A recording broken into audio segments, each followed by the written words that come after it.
What's going on, guys? Welcome back to another video. Earlier today, we got some huge updates in regards to stimulus moving forward, and I want to explain exactly what's happening and what we saw earlier today. So what happened earlier is that Janet Yellen, who's our new Treasury Secretary, she had her confirmation hearing earlier today with the Senate. Well, what she said during this confirmation hearing was extremely insightful. If you didn't get a chance to watch it, I highly recommend you go and watch it. She's going to tell you everything that she wants to accomplish over the next few years. But here's what we know, all right? So first, she's going to have a major impact on stimulus because she is the Treasury Secretary. She's pretty much taking Steven Mnuchin's position. But here's the key. She used to be the chairwoman, I guess, of the Federal Reserve, and that's currently occupied by Jerome Powell. And they are pretty much lockstep with how they do things, with how they are thinking at this point. What Jerome Powell said months ago about providing a huge stimulus package, provide as much as you want, just spend, it will be fine. That's pretty much what Janet Yellen is saying right now. And again, this is huge. This is huge because if this actually happens, we could see larger stimulus checks. We could see more unemployment benefits. We could see more funding to go out to vaccine distribution and testing and tracing and development. We could see more money to state and local governments. We could see all this stuff happen, school funding. We could see so much stimulus that it would prop up the economy so fast that yes, we would have to deal with this huge deficit later on. But what she's saying is right now, money is so cheap, the rates are so low that it does not make sense to not spend. So here's what we're hearing, and this is why this is so big for all stimulus, not just stimulus checks. Again, I want to reiterate this.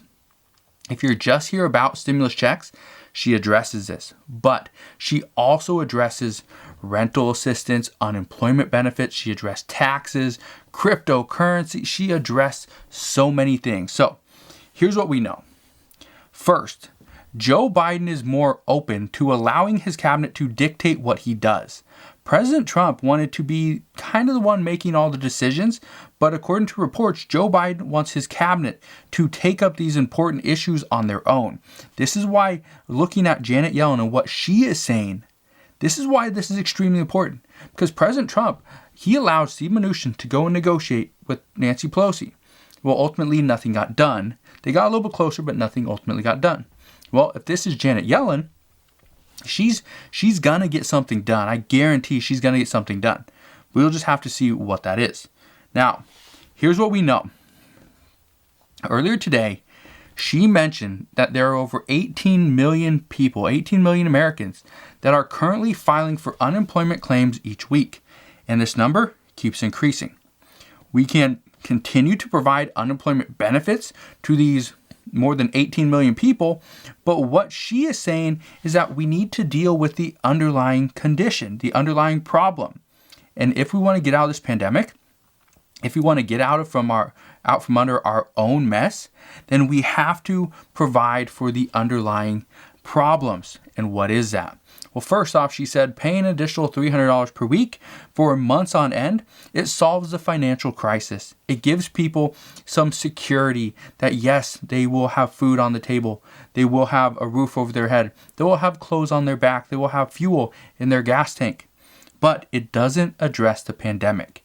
She was saying, in order to get out of this pandemic, in order to see more funds sent out is fine, but we need more funds to be sent out to schools to open them safely, to bring back business to full capacity, to get vaccines out as quickly as possible, and all this while allowing the American people to actually get themselves out of poverty, get themselves out of this hole, but also by providing stimulus.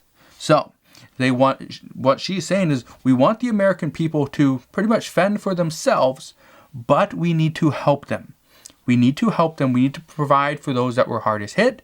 And then they will be able to go and spend at small businesses, at restaurants, at grocery stores. But at the same time, they will also not fall further and further into poverty. So right now she's saying what we need to do is we need to provide for those that were hardest hit.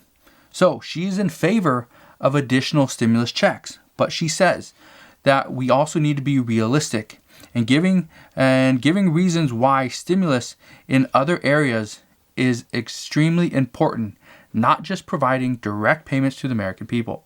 We need to provide stimulus to many different areas. Like I said, stimulus checks, unemployment benefits, vaccines, schools, small businesses, and things like that. Now, over the next couple of weeks, I'm going to tell you something that you're going to hear. You're going to hear this mentioned quite a bit because this is something that has been thrown out there multiple times. This is, what if we provide stimulus checks to those that get a vaccine? This idea has been thrown out there for months. They talked about this, I believe, in probably sometime in August, maybe even before that. They talked about providing a $1,200 stimulus check to people that get a vaccine in September and even October, and they're going to continue to talk about this. My guess is that Congress will look into this if it means getting everybody vaccinated, but their goal is not to entice people to get a vaccine just because they'll get a stimulus check. Now, that could happen, but that could also lead to even more fraud. So that's not something that's currently on the table, but it is something that we will probably hear about more over the next couple of weeks. Now, we all know that people that contract COVID are having a very tough time. It's not because of they lose their taste. It's not because they lose their sense of smell. It's not because they are dying. Yes, those are very difficult things, especially if you die. Here's the reason why they're saying this is so difficult. Because the biggest threat, because the death rate is not actually that high, the biggest threat is to their bank accounts, not to their health, to their bank accounts. People that contract COVID and have to miss work have an extremely tough time of rebounding.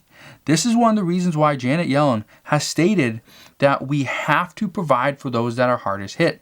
We have to provide for those that do contract COVID so that they don't feel like they have to go to work and spread the virus to many other people. That's what she's currently saying. But she's also saying that even before the pandemic, we were in a K-shaped recovery, and now it's even more so. So she's saying this is especially true of people of color.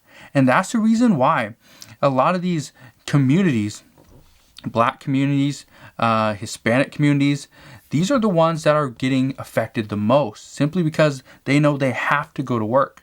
And this is a big issue. It's because of the K-shaped recovery. It's not a V-shape. It's a K-shape. If you don't know what that is, let me pull up let me do a little thing for you. Here's what a K-shaped recovery is. Okay, this is extremely important. So here we go. Here's the letter K. Here we go. If we break it down in the middle, right here, hopefully you can see that pretty well. If we break it down right here, this is the rich. Okay, these are the wealthy people. The economy came down, and then they see it go up. That's what we want. That's what we want.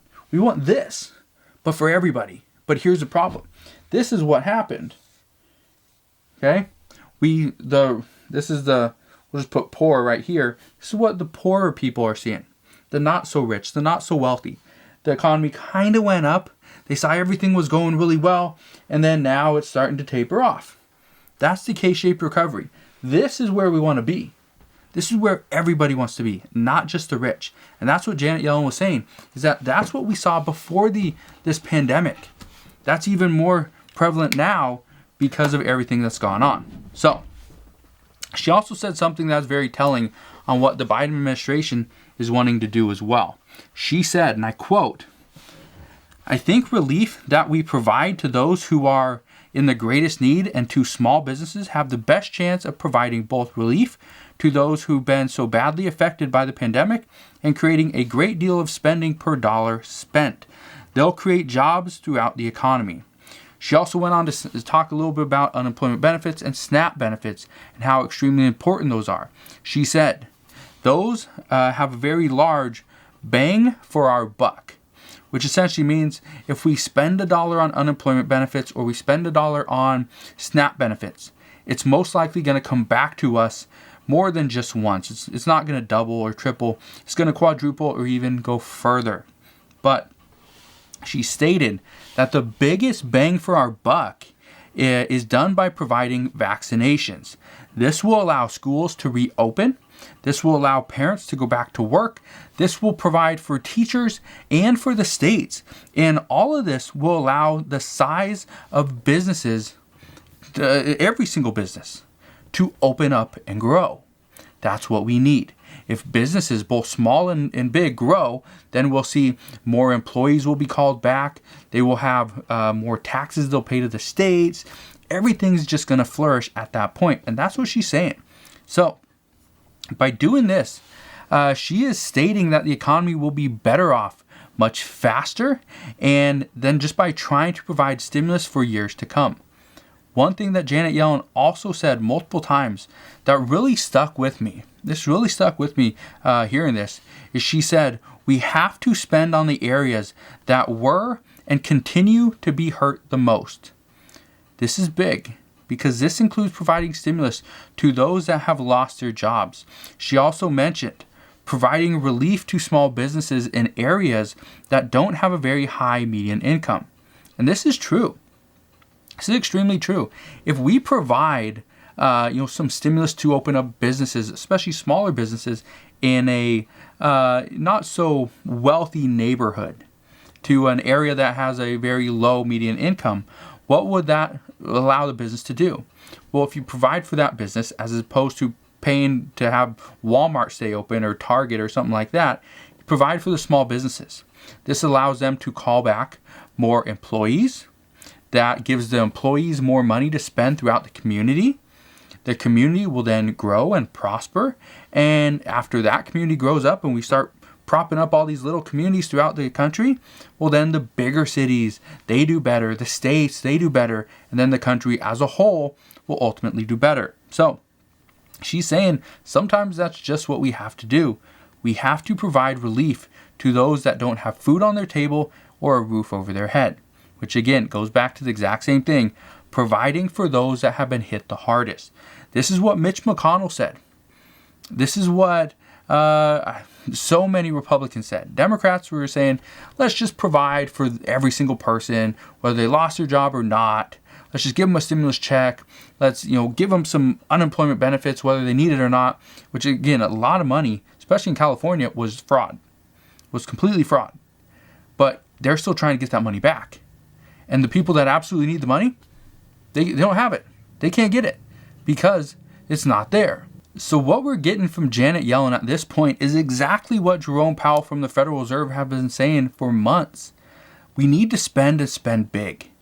This is key. This is key because right now, I personally believe that if Janet Yellen comes out and says we need to provide a $1,400 or $2,000 stimulus check to only those that make less than, let's say, $75,000 as an individual or $125,000 as a couple. Okay, great. I think Joe Biden would go for it. If she comes out and says, we need to provide stimulus checks to those that make, $100,000 as an individual or $250,000 as a couple filing jointly, I think Joe Biden would go for it. Simply because I think Joe Biden at this point is turning to his cabinet, saying, you guys decide what we need to do. He has so much stuff on his plate at this point. I think that's pretty much where he's at. He's pretty much at that point where I can't handle this on my own. I need my cabinet. I need all you guys. I need my advisors. I need to be pretty much told what to do. Because if it's all on Joe Biden at this point, I honestly don't think it would be great. I think he'd be in over his head. We already saw President Trump was in over his head. And many experts, and I personally believe this exact same thing, is because he tried to do too much all on his own. So that's currently what we're seeing, is Joe Biden wants to delegate all this stuff to his advisors, which is what a president should do. And then he will ultimately make the last decision. So my guess is right now, Janet Yellen is going to be an integral part of the stimulus negotiations. I expect her to play a major role in how much stimulus we see and exactly where it goes. But again, we will have to figure that out as we move forward. Right now, what we know is she is supportive of additional stimulus, and a lot of it, my guess is she'd go for more than $2 trillion. My guess is at this point, Jerome Powell would go for more than $2 trillion as well. What we know is Republicans are not on board with that much spending, but that might be what we need to do. All we have to do at this point is pretty much try to open up the economy. That means vaccinations, as long as they're safe. That means getting schools open safely. That means, ventilation. That has to be a key priority. That means giving the proper masks to students, because many students wear a cloth mask. A cloth mask. Not a surgical mask, not a N95 or even a KN95, not anything like that, not a proper mask. They wear a cloth mask, and that's just not going to do it. So we need so much stuff at this point, but what I see happening tomorrow, again, I will come back on here tomorrow to let you guys know what Joe Biden is currently doing. Again, we are supposed to see him sign probably about 10 different executive orders just tomorrow alone. So I'll try to outline exactly what's going on there, try to keep you updated on everything that we're seeing, what's going on with stimulus negotiations and the talks. And again, that's currently where we're at. So you guys have a wonderful evening. I'll be on here tomorrow as well. So consider subscribing if you want to stay updated on everything that's going on. And I'll see you guys on the next one.